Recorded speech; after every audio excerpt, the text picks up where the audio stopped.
We welcome you to another live edition of the Sports Box, brought to you by our sponsor, Showcase Sports in Hammonton. Showcase Sports for the elite athlete. And by our friends over at CrowdPlay. Download the free CrowdPlay app today and check them out at www.crowdplayapp.com for details. Ladies and gentlemen, it's showtime.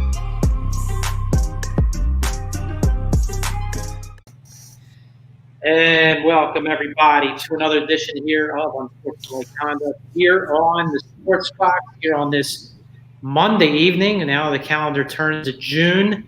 Took a week off last week due to the Memorial Day holiday. So we are back and better than ever, and got a lot to talk about this week. So we're looking forward to it. Obviously, as always, Paul Macrie alongside Big V, Mike Velardi. What's going on this evening, Big V? What up, Paulie? What up, Paul? You missed last week because of Memorial Day. Let's get started.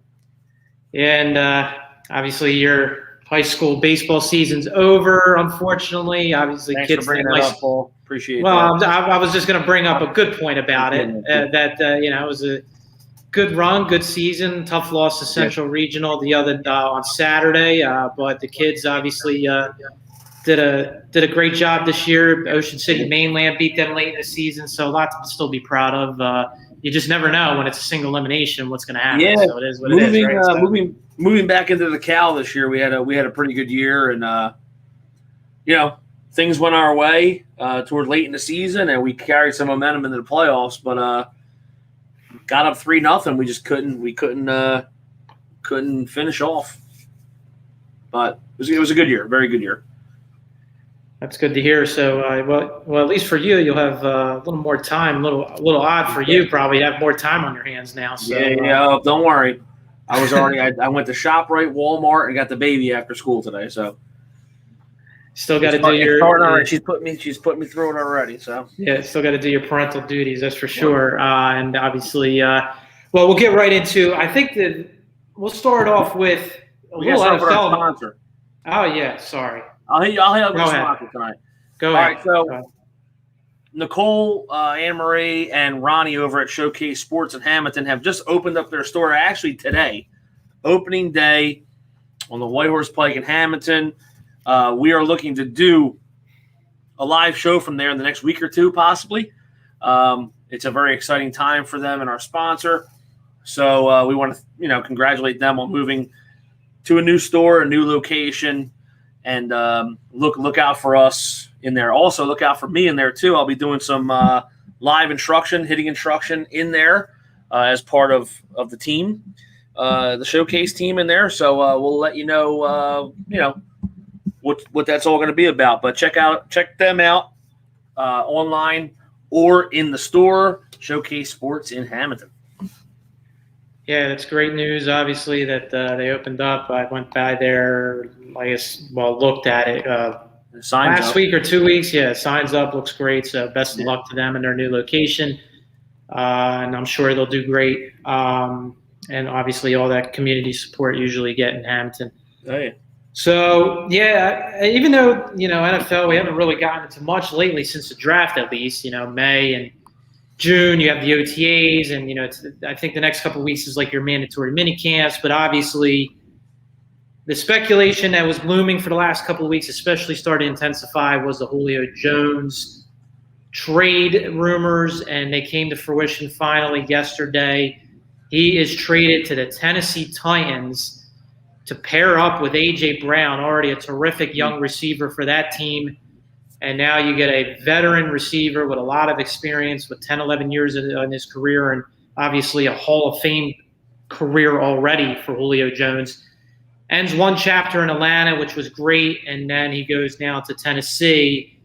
I gave up a second-round pick. I know there was a couple swap picks, like late round, but overall Tennessee obviously didn't have to give up too much to get obviously a receiver probably – he may be on the latter part of his prime, going towards the latter part of his career, but still a great receiver. And to be a number 2 now for a team, if you want to give A.J. Brown that title as your top wideout, I mean, it's to go along with Derrick Henry, who's already a terrific running back.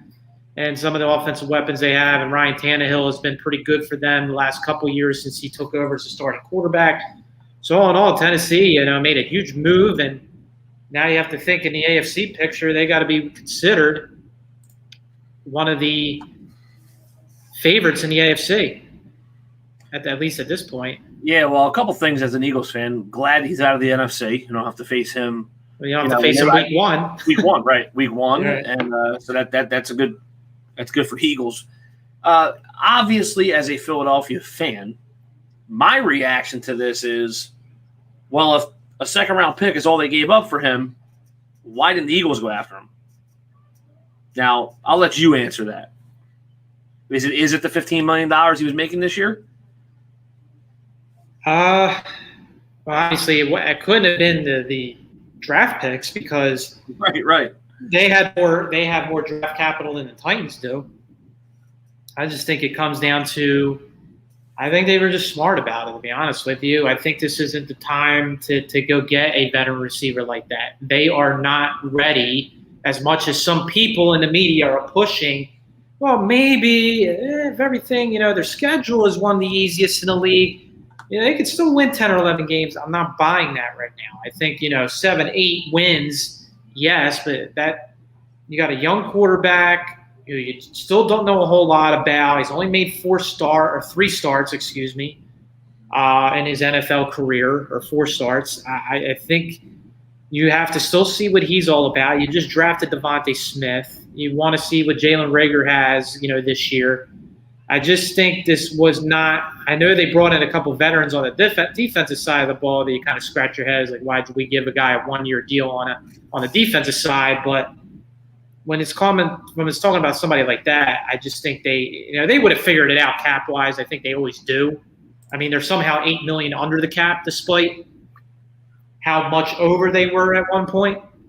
But this was not the time and place to go get a Julio Jones. A team like the Titans, a team like the Packers, a team like the Ravens, like teams like that could maybe have used another receiver like this and are ready to continue to move along as a Super Bowl contender. Those are the teams that were more equipped to go get a guy like that. I don't think it had anything to do with the price tag or the cap. I just think that Howie, for once, showed restraint, I guess.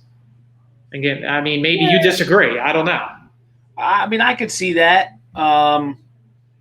Obviously, them drafting Devonta Smith probably kind of helped not try to go get him, I guess, if you want to say it helped. But people might think that's silly because, Devonta Smith to Julio Jones, there's really not a comparison yet. Yeah, I mean, in hindsight, they could use a type of receiver like that. But I just think where they're at big picture-wise right now. Right.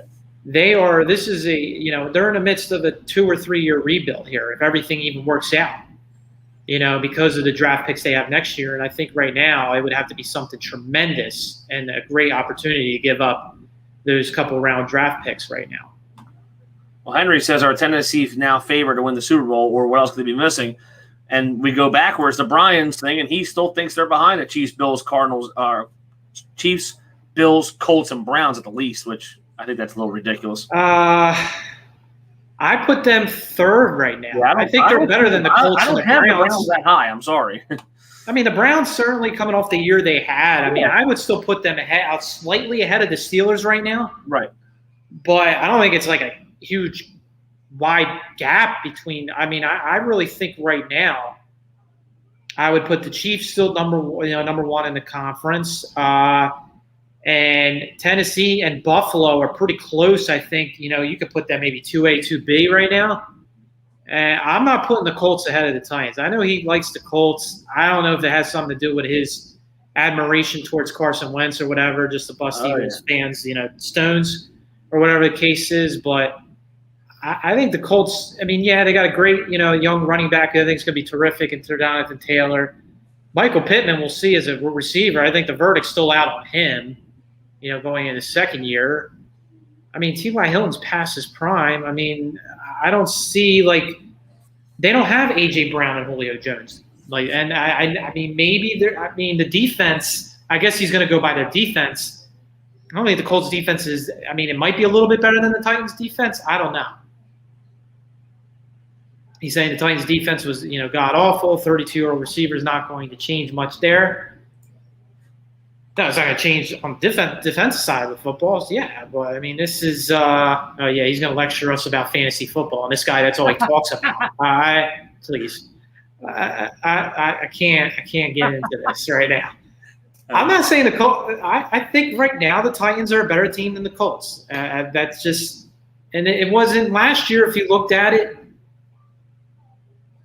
the Titans, they won that division. The Colts were a 7 seed. Now that we have 7 playoff teams, they barely made the playoffs. I know they still had a pretty good record, and it just came down to tiebreakers. I think there was a bunch of 11-5 football teams last year in the AFC that was kind of battling for spots. And they probably shouldn't have lost that game late in the season to Pittsburgh when Pittsburgh made a huge comeback to win that game. But I don't know. I'd still put them ahead. And who knows with the Browns. I think the Browns, it was good, and they had a chance to beat the Chiefs, in that divisional game. But I still think Baker Mayfield is still, can he take that next step as a quarterback to put this team into that AFC Championship conversation? Because I don't think he's quite there yet. So I think it comes down to the quarterback if it is for Cleveland. So, but it's a competitive conference between those teams. I think Pittsburgh, I don't trust Ben. They played Buffalo right to start the season this year. I'm looking at the week 1 schedule. I mean, that's going to be a good indicator where they're at. Cleveland plays Kansas City week 1, so that's a rematch from last year's playoffs. And who knows with the verdict out on the other AFC East teams. We talk about Buffalo, but you have Miami and New England. New England made all these moves this offseason. They're not going to go down quietly. And, you got Baltimore and, Las Vegas play on Monday night this year on week 1. Yep. So, I agree. Brian does have a love affair right now with Carson. So we're going to let that go for now until he sees. Let's see how he plays this year. Let's see what happens. Yeah. I agree with that. But I think the only other thing we're going to talk about with football right now, Aaron Rodgers not reporting to mandatory minicamp starting tomorrow. I mean, if you consider that, it's not a surprise what's going on. He's not coming? No, but will they fine him? They can fine him $93,000 apparently for the 3-4 day minicamp. Doesn't matter. But will they? Doesn't matter. No, it has nothing to do with the money. It's will they just set aside and not try to ruffle more feathers? Right. Because that will tick off Rodgers even more than he already is with this team. So, yeah, I think they take the high road and they don't fine him, just because. It has nothing to do with the money. It's just because. So. Well, you're right. They're trying to piss him off even more. That's the point. I think they don't want to do that. No. If they do, then obviously they're ready to move on. I guess I don't know, but everything indicates that they're not going to trade him. Mike Galetta, host of Sports Box. Good evening, gents. How you doing, Mike? Long time no talk. It's hard. Is Carson Wentz worse than a geriatric Phillip Rivers? He is slightly better than Phillip Rivers. Slightly. I'll give you that. He actually can throw the football that doesn't look like he's throwing like a shot put. But yeah, he throws the ball bad. Yeah, Rivers gave it all he had his last year, and that was it for him. So he knew the call. He's going to be a high school coach now. Saw that. So down in Louisiana or something. He only needs one more kid to make his own team. You're right. Yeah. I think he's got 10. So he's going to be a high school football coach now. That's his next phase of his life. Okay, so that is it for football. What is now getting to the NBA playoffs? The second round just began this past weekend. Brooklyn beat the Bucks on Saturday, even without Harden. Re-aggravated a hamstring, it looks like. Surprisingly, didn't matter. The Nets, even though it happened in the first minute of the game, they kept all systems go. And I guess when you still have Durant and Kyrie, it must be nice. Oh, this is a problem. when he starts making basketball predictions, we got issues. I actually think he was watching the game a little bit. Yes, sir. He was looking at the stats, I think. For some reason, because I said something to him, and he goes, "Yeah, I'm watching." I'm like, "Eh?" Yeah, he was, and we'll get into that right now. The Bucks and Nets second game tonight. Blake Griffin had like a turn back the clock game on game one. I don't know if that continues or whatever, but all right, yeah, Sixers game one against the Hawks yesterday. I mean, they fell behind. What were they, by 26 at some point in the first half? I think it was close to 30, wasn't it? It was close to 30. I think it ended up being as high as 26 in the first half. It was embarrassing. It's funny because at about 15 or 16 when they were going into the fourth quarter or whatever it was, 17, I actually turned it off and started watching a little bit of the Phillies, which made me even sicker. But even though they won. And then I saw they lost by 4. And I'm like, wow. Just goes to show you that if you get down in the game, NBA is a game of runs. If you get down in the game, you can always come back. But what took them so long to take Danny Green off of Trae Young? Yeah, I mean, right. It took a while and that was one, and then Doc, the other thing. And he had a starter. He took all the starters out. Yeah, the second unit. I mean, this isn't the regular season. Yeah, this isn't the regular season anymore. You got to keep at least 2 or 1 or 2 of the big 3 at all times. With Tobias, Ben, and Embiid. You have to have them on the floor. And all things considered, last week, we didn't think Embiid was going to play. No. He plays. He didn't look the same on the defensive side. I almost think it's because he's hesitant on the defensive side. Doesn't want to jump or block or, it looked like he looked like awkwardly on one play in the fourth quarter. But he stayed in. 39 points, though. I mean, he sneezes for 30-plus these days. I mean, he fished at the line. Must be nice to have a guy 14 of 15 from the line when your other guy, Ben Simmons, only 3 of 10. I mean, the free throw shooting has to improve. I mean, he was very aggressive yesterday, Ben, and was terrific on the defensive floor when he needed to be. That's all well and good, and we acknowledge that's great parts of his game, elite part of his game. But foul shooting, my God. I mean, we know you don't take jump shots, but foul shooting has to improve in this series. He's shooting like 31% on the foul line. I mean, that's just that has to get better. And, yeah, Trae Young, on Danny Green on Trae Young, most of that first half. And Trae Young goes off for 25 in the first half. What's he end up with? So, they shut him down. He only scored 10 of his 35 in the second half. So he did a much better job on him in the second half. He hit that ridiculous three-pointer late in the game. But the Sixers, what makes you think that, this still is going to be their series, and, yeah, they lose game 1, but, the better team will prevail is, the Hawks almost look like a high school team that couldn't handle the press late in the game. They just, kept turning over the ball and made it vicious. They cut it all the way down to 2. From at one point, I looked at the game cast and saw how close they got, and it's like, oh, so you didn't even watch it? No, like I said, I didn't turn it back on. I just saw they lost by 4. I stuck with it. I stuck with it somehow.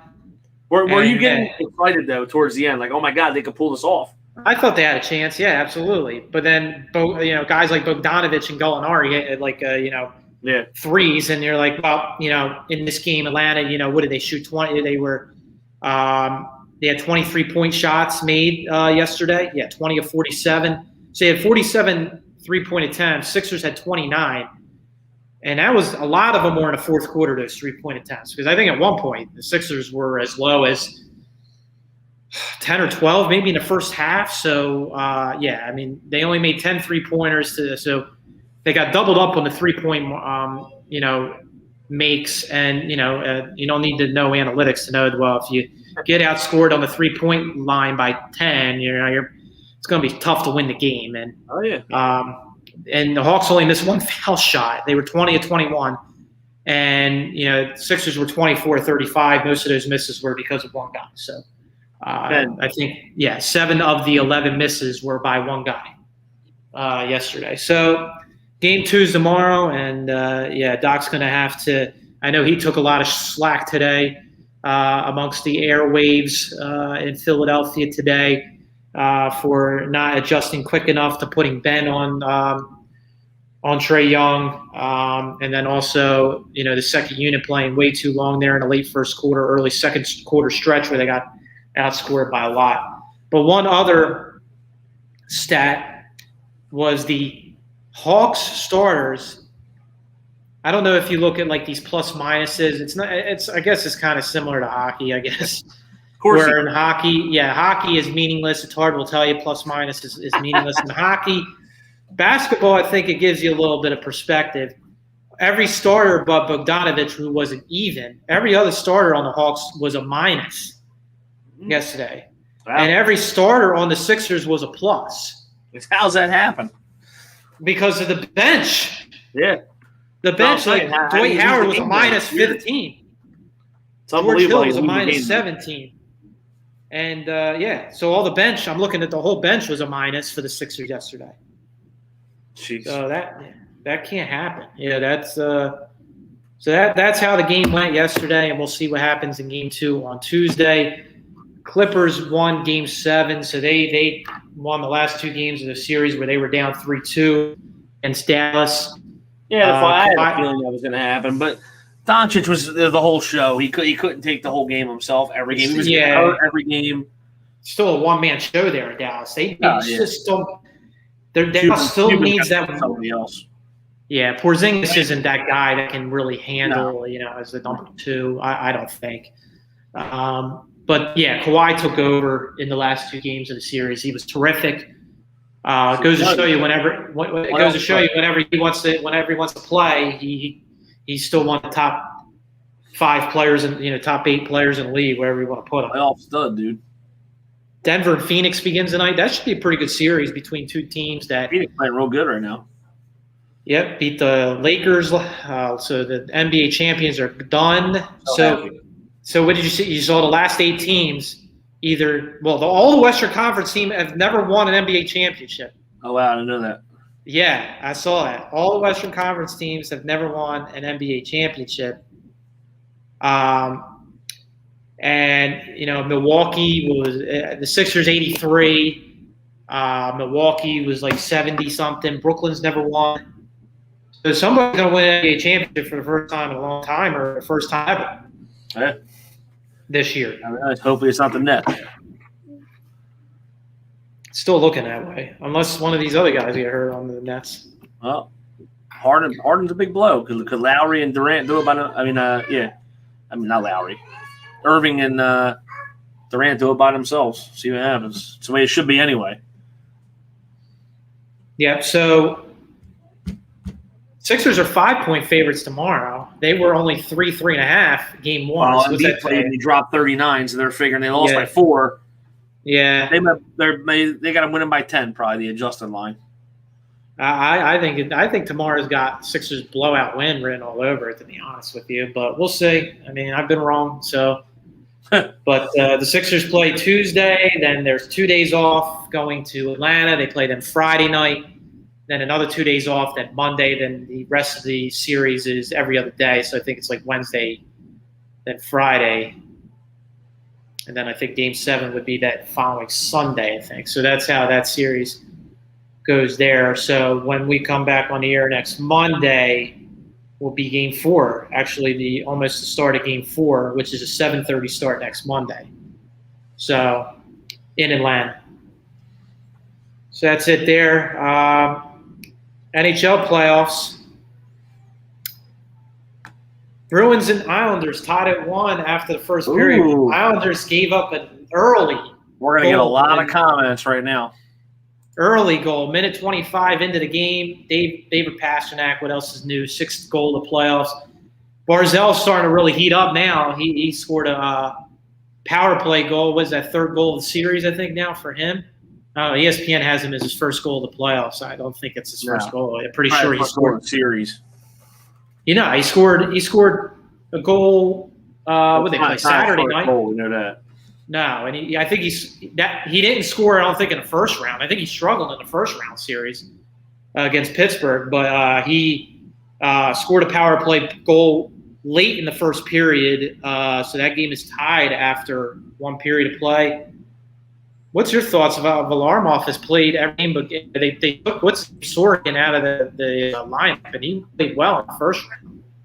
Well, and then Varlamov comes in and has been pretty good. But listen, going with the, I'm going to say something. Brian's not going to like it. Barry Trotz played defense. His teams play defense. They're not going to score 6-7 goals a game. They're going to come out. They're going to play a tough style. Listen, they're hanging with Boston right now. Brian's not going to give them any credit, which is fine. I'm not an Islanders fan, and I can give a shit. But I'm just saying, right. He doesn't like the Islanders because the Rangers. That's why. So, we could have co-host Matt Zuccarello come on and give his thoughts, but we'd be here for like 3 hours. Right. So that's why we're not going to do that. He does have some points when it comes to Brian's antics about the Islander series. Yeah, but that is looking forward to watching the rest of that game. I actually have it on the TV. But it's if the still Islanders intermission win, there. I'm going to tell you exactly what Brian T is going to say to Matt if the Islanders win this series. Don't worry, Tampa Bay will take them out next round. He already said that. Yeah, he already said that. Exactly. So he already said that. Yeah. But he said that the last 2 rounds, though. He said that the first round, then he said Boston's going to kill him, and it'll be Tampa Bay's going to kill him. What if the Islanders go to the Stanley Cup Finals? Then I would love to see what Brian T has to say. Brian T's probably getting cranked up to come on the show right now. I have a feeling. Let's hope not. Winnipeg and Montreal. Not let him in. Yeah. We can control that, so I think, unless he can just put himself on. He overrides us. Yeah, but Montreal and Winnipeg, Montreal's looks like they're going to sweep Winnipeg. What are they doing? I thought they were supposed to rebuild before the bubble last year, and then all of a sudden they beat Pittsburgh right in that little bogus whatever that was considered before the actual first round, and then they gave the Flyers some fits in that first round series last year where the Flyers had needed 6 games to beat them. So I don't know. I guess maybe they're not rebuilding. I thought they were, but they beat Toronto, and now it looks like they're going to beat Winnipeg and. Vegas and Colorado, it's a 2-2 series now. So Vegas won the last 2 games at home. 2-2 series, and Tampa's up 3-1 now. Would they score 7 goals the other night against Carolina? That'll be done. So Carolina, who, according to Tardy, Carolina was a prohibited favorite to come out of this part of the I think so. Over Tampa? I thought still Tampa was not just because they won the Cup last year. I'm just saying because I still thought – with what's his name coming back. I know he was his favorite. I think Brian T picked Carolina coming out, I think. Yeah, he's Mr. Chalk. He said Carolina and Colorado. Carolina and Colorado. Everybody that doesn't even know hockey could have just said that by looking at the odds. Chalk City. But yeah, that's the NHL playoffs for you. Go Islanders. Go Isles. And at least the Rangers didn't get another top 2 pick. No. I have to see that stupid ping pong ball every 2 minutes. Yankees, and so we'll go to baseball. Yeah, Yankees and Philly struggling. I think we could probably put that up every week right now. Yeah. There's only 3 games tonight on the MLB slate. That's weird, but and one of them's a makeup game that wasn't even scheduled to be a game tonight. Boston and Miami playing right now, 5-2 in the 6th. Yeah. But anyway, the Yankees, we'll start with them because they just got swept for the first time in 12 years at home against Boston. Yeah. Boston beat them last night in extra innings, 6-5. What is going on right now with the Yankees? I think obviously the offense is strong. Kluber getting hurt probably hurt them a little bit because he was pitching really well. Listen, Jameson Taillon is not having the year that they thought he would have. Yeah, they acquired him. Yeah. I said they acquired him in a trade from Pittsburgh. Right? And listen, you didn't think Stanton was going to make it past month 2 without getting hurt. So he's already hurt. Judge is actually healthy, which isn't bad. Judge is playing solid. Torres looks like he's starting to pick it up after his slow start. He had a big home run the other night. Judge was going to win the MVP if he didn't get hurt last year. He was well on his way. Yeah, Stan didn't even play last night. He pinch hit late in the game, I guess. But yeah, he hasn't been the same since he came back from the injured list. He was red hot for like a 12-game stretch, and that's been basically his season. But I think they have the Anduhars and the Urshela's. Yeah. And, these guys, Gary Sanchez will go 1 for 4 every game on a home run. It's just like those they don't have, if this makes any sense, they don't have players that are going to get you 2-3 hits a game. They have guys who are going to hit home runs. And if they're not hitting a home run, I guess it's kind of like the Phillies technically, because the Phillies aren't hitting the ball either. They hit the other day. They got 12 runs the other day. But, Harper being out of the lineup, he's their big bat. And they struggled when he wasn't in the lineup. You got Vinny V somehow still has a starting job. He actually wasn't pitching terrible, but can't stand the guy. Yeah, I think with the Yankees, just getting back on them real quick here, I think they're a little too right-handed. I think right now that seems to be the talk, that there's concerns about them being too right-handed. They lean a lot on like a lefty like Brett Gardner, who's didn't think he would even come back this year. Thought he was going to retire.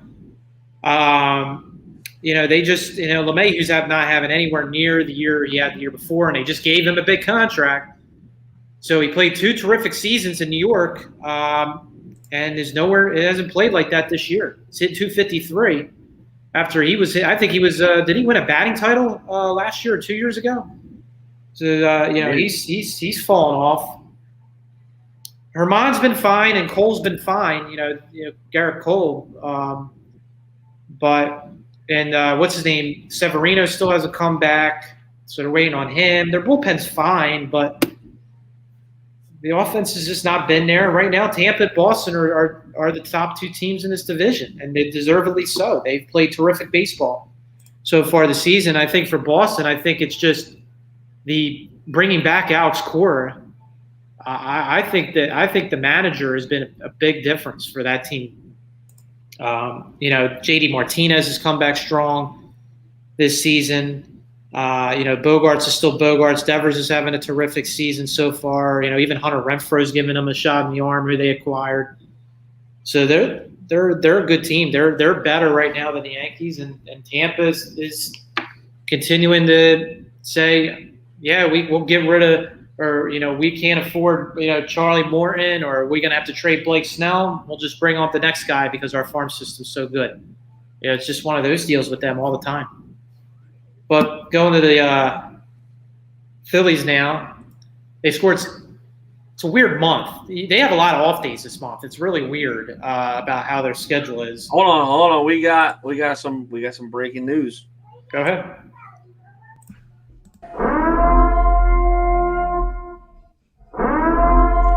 We have breaking news here on the Sports Box. Just announced on TNT, Tom Thibodeau, Coach of the Year for the New York Knicks. Imagine that. Wow, it wasn't Monty Williams with Phoenix? Monty Williams was up for it. Yeah. And who was the other guy? Let me see. I'll tell you right now. Quinn Snyder. Oh, Utah. Yeah. I thought it should have been Monty Williams, but they just announced it on TNT as I'm watching it right now. I mean, listen, Knicks were supposed to be still one of the top 3 or 5 worst teams in the league this year. But, he did have it. He was pretty good this year. I mean, they won 41 games in a 72-game season. So I mean, I would have given it to Williams just because they ended up as a number 2 seed. Phoenix. Nobody thought that they. But I guess you could have gave it to either ones. But yeah, Thibodeau wins that award, and we'll see. I guess they still got to announce Defensive Player of the Year, which I think many think is going to be Ben. And MVP, obviously, I would think is going to be the last, obviously, to be announced. But $5,000 for violating the league's anti-tampering rule. This fine is in response to a social media post Morey made June 3rd regarding Steph Curry. That was last week after they beat the Wizards, because Seth went off. played a terrific Game 5. He put up 30 points in Game 5 without Embiid. And, he just said something about, I guess Steph commented on the post or something. And then Morey said, come join us if you want or something. Something stupid. They say worth it. It was worth it. Yeah. Daryl Morey, fat ESP. But getting back to the Phillies, they put up 17 runs. You remember the one game against the Reds last week, too. Yep. Put up 12 yesterday. It was a weird week. They got blown out Memorial Day. One blowout win on Tuesday. Did not play Wednesday because of a postponed game. So they're making that game up later in the month. Then Thursday was an off day scheduled anyway. Then the 3-game series against the Nationals. Travis Jankowski should never play again after that base running mistake in the 9th inning where he just froze and let the catcher run him completely down. That was awful. That's a trivia question. Is that the first time a catcher has ever ran out to second base and tugged somebody out trying to steal? First time I've ever seen it. That's just real ridiculous. I'll tell you that. It's definitely the first time I've ever seen. Oh, man. Yeah, but listen, that's the Phillies, getting back to that, the Phillies struggling. Once again, we're going to start we had a 4-5 starter, to start out the year. Matt Moore. I don't know the other clown's name. I forget his name already. Who was the 5th starter they had besides Matt Moore? Chase Anderson. Chase Anderson. They both stink. Okay, Matt Moore got moved to the bullpen. They bring up Spencer Howard. They're going to try that again. It's just that they never have a rotation. Now, listen, Nola has not been the same. Wheeler's your ace right now. I think it's not even a question. Hands down, yeah. They got Vinny V still throwing. It's like this is, and the bullpen's supposed to be better this year. I think they have been better than they've been. It's just that when Alvarado comes in, you don't know what to expect. Neris, who knows if he's going to make a save or blow a save and then get the win, because his ERA is actually not terrible, but he always finds some way to get a win when he blows a save. I don't know. It seems like every year it comes down to pitching. Listen, are we ever going to see a team that has Oswalt, Holiday, Hamels, all those guys? No, probably not. Okay, where you can just roll out there, score 2 runs, and win. It's not going to happen. But they have to get some pitching in here, like whether it's a trade, whether it's listen, they signed Wheeler to a big deal. They're not going to be able to do that for 2 or 3 more pitchers. Look at the way the Dodgers are doing it. You know what I mean? The Dodgers, they bring in David Price. He's not really starting. He's kind of in the bullpen for them now. They signed him to big money. Dustin May got hurt, but they reload with Trevor Bauer. It just seems like that. I think the struggles for the Phillies anyway stem from the pitching staff again. I mean, I still look at that time. Wheeler obviously has been terrific. I mean, I don't think. I mean, we thought he would be pretty solid this year. I don't think we thought he would end up solidifying himself as pitching, as well as he is, ace type stuff that he is. We all thought, he's slotting in as the solid number 2. And I think when they signed him, I thought that's what they believed that they were signing to be. And be that guy that can, be the complement to Nola. But Nola has struggled this season. I know lately he's kind of battled through 5 or 6 innings. Somehow only gives up a couple runs, but he just doesn't have that real sharp stuff that we normally see where his command's great. He's throwing strikes on both sides of the plate, hitting those corners. We know he's not a flamethrower. He's only throwing 92, 93, but that's his game. We're not seeing that really right now. We haven't seen that for a good part of this season with him. And Eflin has been, like you would expect. He's a good number 3. He's going to have some terrific starts. He's going to have some not so terrific starts. I think there's going to be some up and downs, but he's definitely improved from what he was at one point in his career. But you're right with those. Velasquez gave you a nice 6-start run, and he hasn't been quite. The last 2 starts he's been back to. He's terrible in the Cincinnati game. I guess he was a little bit better yesterday. He battled through a couple jams. He only pitched 4 innings yesterday, though, still? I believe, was a 4 or 5. It was 4 innings yesterday. Threw 80 pitches, but it was threw a lot, very laborious. I think that's the word. 4 innings. Yeah, like laborious. I think that's the word, right? 4 innings. Thanks. So thanks for your blessing on that. Yeah. But 4 innings, and then went to the bullpen, and Kinsler gave up 3 runs again. He's a waste, Kinsler. He's got an 8 ERA for the Phillies. Connor Brogdon, I like. Yeah, I mean, Brogdon, Archie Bradley's starting to settle in, it looks like, since he's come back. Coonrad's been terrific for them, That's I think. Boy, Coonrad. And he gives you a little personality on the mound, gets a little bit fired up, which you like to see. So, yeah, I mean, you got those guys, Alvarado, you get dominant stretches with him, and then you just sometimes you don't know if he's going to throw a strike. So it is what it is. But, yeah, I mean, the Phillies right now somehow only 4 games out of first in this division. I don't know how.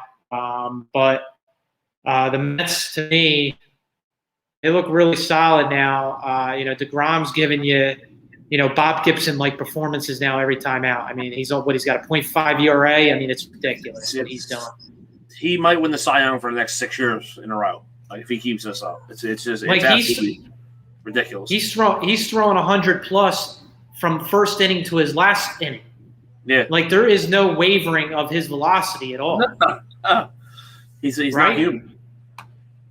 I don't know if he's on something. I don't want to say it. I'm not trying to be a hater, but I don't know if anybody could be this good. I mean, he's been really good for the last 4 or 5 years. I'm not saying he hasn't. Roger Clemens, is he on the sauce? I don't know, but this is like just another level to that now. Like I've never seen anything like this. So, and even Marcus Stroman's having a really good year. He was a good pitcher though for Toronto. They took a chance on him. That's something that the Phillies don't really do. They don't take chances on people. Like, I'm not saying they have to go out and sign somebody who was a stud before, but I wonder what they gave up for him. And that was in the 2019 deadline. I remember I was like, maybe the Phillies should go get a guy like we were probably talking about it at that time. Stroman at the deadline, and look right now. He ended up going to the Mets, and the Mets were in a weird spot because Mets weren't even contending that year, but they got him for a controllable 2 or 3 years that they signed him for, or had control of him, because I think he was arbitration eligible still. 2 of the Mets' top pitching prospects, they were Anthony Kay and Simeon Woods Richardson. I haven't even seen them in the majors yet. I was going to say I don't think they've even been in Toronto. I mean, they might have been, but I have not heard. Yeah, I mean, the Phillies would probably have to give up Spencer Howard. In hindsight, we would have been glad. Right. At that point, it would have been fine. But listen, I don't think anybody's untouchable in that. Moniak, they all stink. But how many times have we talked about Phillies prospects? But it's the same thing. Alec Boehm. It's the same thing. All these guys struggle. Nobody comes up and makes an impact. Well, Boehm made it. Brian Howard. Well, Boehm made his impact last year. His rookie now year, he's toast. Now he's got a sophomore slump going on where he's hitting 209. Now he's toast. I wouldn't say he's toast. I just think right now he's the plate at all, and he makes a lot of errors at third. Yeah, well, we knew that was going to be an issue. The fielding part we knew was going to be an issue anyway. But yeah, I don't know. I mean, in the National League right now, I mean, the Phillies got the Braves this week. The Braves even are still somehow below 500. But I think I mean the Mets, even with Conforto, McNeil still not there. Carrasco not there. Syndergaard might not, because of his setback, might not even pitch at all now this year. But the Mets, I think, are loaded. But I mean, I'm just looking at San Francisco, 37-22. I mean, how is this even happening with this team? How are they 37-22 when we probably all thought they were going to be last place this year? No idea. Can't answer that for you. I don't know. I have no idea.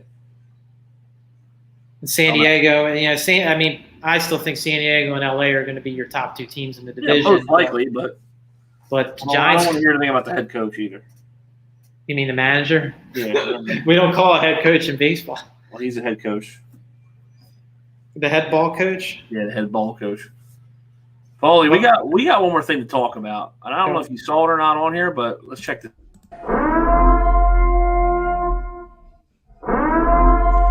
We have breaking news here on the Sports Box. Even though it's a day old, we're going to go after it. We're going to give you some golf news, baby. Patrick Cantlay wins his second Memorial Trophy, beats Morikawa in a playoff. I was watching that yesterday because I tuned in. I tuned into the 17th hole. That's why I started watching. Well, that was the worst part of the tournament because how Morikawa didn't win this tournament is bad. Because did you watch the playoff hole? I did. When Cantlay hit the ball off the girl's shoulder. Right, he hit it He wide hit the right. ball wayward. Morikawa was in the middle of the fairway, and somehow they still both par the hole. Amazing. It just goes to show you that it doesn't matter where your first shot goes; it's always your approach shot. But how about John Rahm has a 6-shot lead and then tests positive for COVID? And you know what? They he make some valid points about it. If that's the case, let him go on the course by himself. He can carry his own bag if he needs to, or his caddy gives consent. He's not playing next to anybody.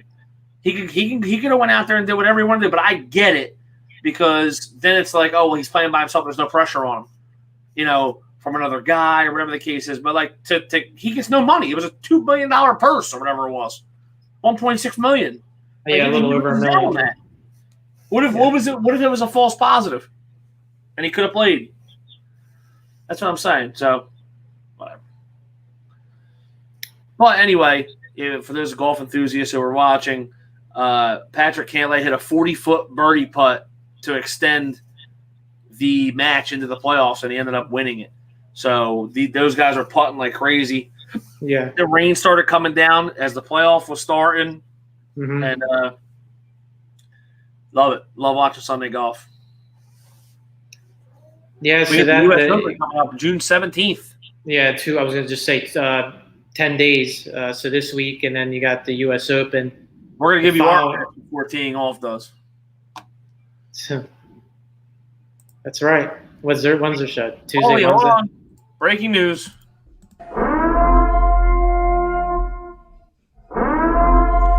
We have breaking news here on the Sports Box. The New York Islanders up 2-1. You can't play the music. You can't play the music right now. I mean, I can. Or is that a copyright? That's a copyright. Copyright. We'll get kicked off. Kyle Palmieri, his 6th goal of the playoffs. That was a very good pickup for them at the deadline. I don't care what anybody says. I mean, if they win it all, sure, but but it was him, and they got what's his name too with him. They got two guys from the Devils. Yeah, that was a weird trade between the Devils and the Islanders. Islanders and the Devils, you don't normally see a trade between those two teams. Would you rather see Joshua Ho-Sang try and get 10 chances, or would you rather get Kyle Palmieri on your team?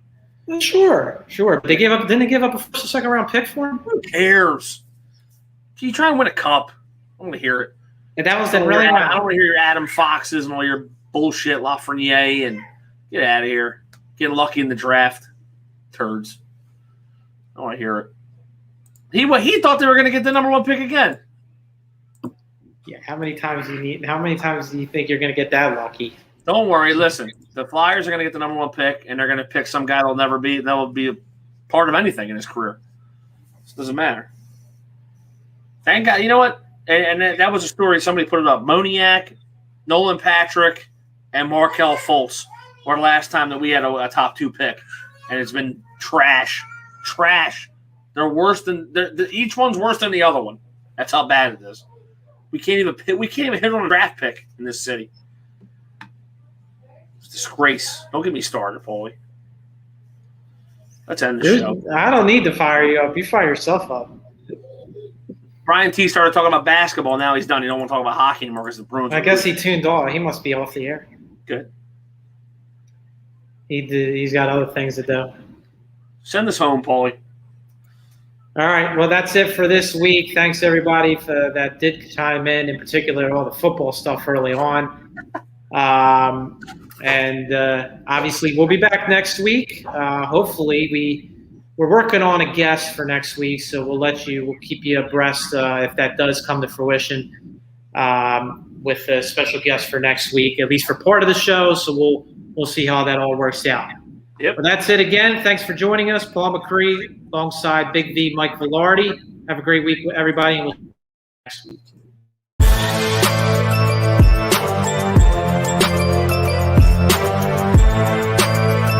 Thank you for watching the Unsportsmanlike Conduct Show on the Sports Box. Please remember to follow us on all of our social media outlets. On Facebook at SportsBox Show, Twitter at SportsBox Show, Instagram at The SportsBox Show.